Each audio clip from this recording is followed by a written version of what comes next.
Rencana Tuhan tidak pernah gagal. Shalom saudaraku yang dikasihi Tuhan. Amsal 19 ayat 21 berkata, "Banyaklah rancangan di hati manusia, tetapi keputusan Tuhanlah yang terlaksana." Saudaraku, itulah sebuah fakta hidup kita manusia. Seringkali manusia memiliki rencana, namun tidak semuanya dapat terwujud. Keterbatasan, masalah, dan keadaan hidup seringkali membuat harapan seolah tertutup. Saudaraku, Alkitab menunjukkan bahwa apa yang direncanakan Tuhan tidak pernah gagal, sekalipun situasi terlihat itu mustahil. Kisah Ishak dan Ribka menegaskan bahwa rencana Tuhan tetap terjadi di tengah keterbatasan manusia. Mari kita baca Kejadian 25 ayat 19 sampai 26. Inilah riwayat keturunan Ishak anak Abraham. Abraham memperanakan Ishak dan Ishak berumur 40 tahun ketika Ribka anak Betuel, orang Aram dari Padan Aram, saudara perempuan Laban orang Aram itu, diambilnya menjadi istrinya.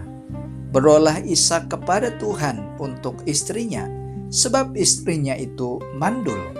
Tuhan mengabulkan doanya sehingga Ribka istrinya itu mengandung. Tetapi anak-anaknya bertolak-tolakan di dalam rahimnya, dan ia berkata, "Jika demikian halnya, mengapa aku hidup?" Dan ia pergi meminta petunjuk kepada Tuhan. Firman Tuhan kepadanya, "Dua bangsa ada dalam kandunganmu, dan dua suku bangsa akan berpencar dari dalam rahimmu. Suku bangsa yang satu akan lebih kuat dari yang lain, dan anak yang tua akan menjadi hamba kepada anak yang muda." Setelah genap harinya untuk bersalin, memang anak kembar yang di dalam kandungannya.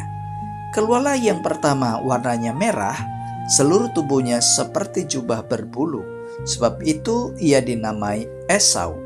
Sesudah itu keluarlah adiknya, tangannya memegang tumit Esau, sebab itu ia dinamai Yakub. Ishak berumur 60 tahun pada waktu mereka lahir. Nah, saudaraku yang dikasihi Tuhan, tiga kebenaran sejati. Yang pertama, rencana Tuhan tetap berjalan di tengah kemustahilan, di ayat 19 sampai 21. Ribka tidak dapat mempunyai anak, namun Ishak berdoa kepada Tuhan, saudara. Tuhan menjawab doa itu dan membuka kandungan Ribka. Hal ini mengajarkan kepada kita bahwa keterbatasan manusia tidak dapat menghalangi rencana Tuhan. Seperti dikatakan Yeremia 32 ayat 27, "Adakah sesuatu apapun yang mustahil untukku?" Ya, Tuhan bekerja melampaui keadaan yang tidak mungkin, sebab tidak ada kemustahilan yang dapat menghalangi rencana Tuhan. Dan yang kedua, saudara, rencana Tuhan sering tidak sesuai dengan pikiran manusia. Di ayat 22 sampai 23. Pergumulan dalam kandungan membuat Ribka bertanya kepada Tuhan. Dan jawaban Tuhan justru mengejutkan, saudara. Yang tua akan menjadi hamba yang muda. Ini bertentangan dengan budaya dan logika manusia. Tetapi Yesaya 55 ayat 8 berkata, "Rancanganku bukanlah rancanganmu." Tuhan bekerja dengan cara yang tidak selalu kita pahami. Ketahuilah, saudara, bahwa rencana Tuhan itu melampaui pikiran kita manusia. Dan yang ketiga, rencana Tuhan dinyatakan tepat pada waktunya, di ayat 24 sampai 26. Ketika waktunya tiba, Ribka melahirkan dua anak, yaitu Esau dan Yakub. Segala sesuatu terjadi tepat sesuai dengan firman Tuhan. Sebagaimana Pengkhotbah 3 ayat 11 berkata, "Ia membuat segala sesuatu indah pada waktunya." Tuhan tidak pernah terlambat ataupun terlalu cepat, saudara. Rencana Tuhan terjadi tepat pada waktunya. Nah, saudaraku, dalam kehidupan pada masa kini, banyak orang menghadapi ketidakpastian, krisis, konflik, bahkan ketegangan global yang terus meningkat. Hal ini sering membuat manusia merasa cemas dan kehilangan arah. Namun melalui Yesus Kristus, kita belajar bahwa Tuhan tetap bekerja, bahkan ketika situasi terlihat tidak masuk akal.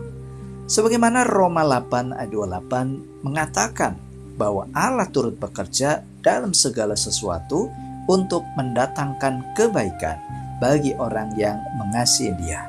Jadi saudara, di dalam Kristus kita yakin bahwa rencana Tuhan itu tidak pernah gagal. Meskipun keadaan hidup belum kita pahami, sebab bagi Tuhan itu tidak ada yang mustahil. Karena itu saudara, mari kita refleksikan renungan di hari ini. Apakah saya tetap percaya saat menghadapi situasi yang mustahil? Apakah saya mau menerima rencana Tuhan yang berbeda dari keinginan saya? Dan apakah saya sabar untuk menunggu waktunya Tuhan? Mari kita berdoa. Tuhan Yesus yang berdaulat atas hidup ini, ajar kami untuk percaya pada rencana-Mu ya Tuhan. Meskipun kami tidak selalu mengerti jalan-Mu, karena itu teguhkanlah iman kami untuk tetap berharap kepadamu. Berkatilah para pendengar renungan SKS ini dalam hidup tiap-tiap hari, dalam keluarga, juga dalam pekerjaan. Yang sakit jantung, ginjal, paru-paru, bahkan kanker sekalipun, dalam nama Tuhan Yesus, Engkau pulihkan, Engkau tahirkan oleh kuasa darah Yesus. Dalam nama-Mu Tuhan, kami berdoa. Amin. Saudaraku, mari arahkanlah hati dan terimalah berkat Tuhan. Tuhan memberkati saudara dengan iman yang teguh, kesabaran dalam menanti, dan keyakinan akan rencananya yang sempurna.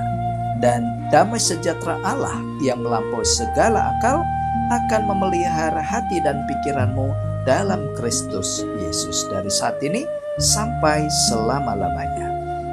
Amin. Saudara membutuhkan doa, konseling, atau percakapan pribadi, saudara bisa menghubungi nomor yang tertera pada deskripsi video ini. Demikian firman Tuhan hari ini. Terima kasih, Tuhan Yesus memberkati, dan sampai jumpa pada renungan SKS selanjutnya. Shalom.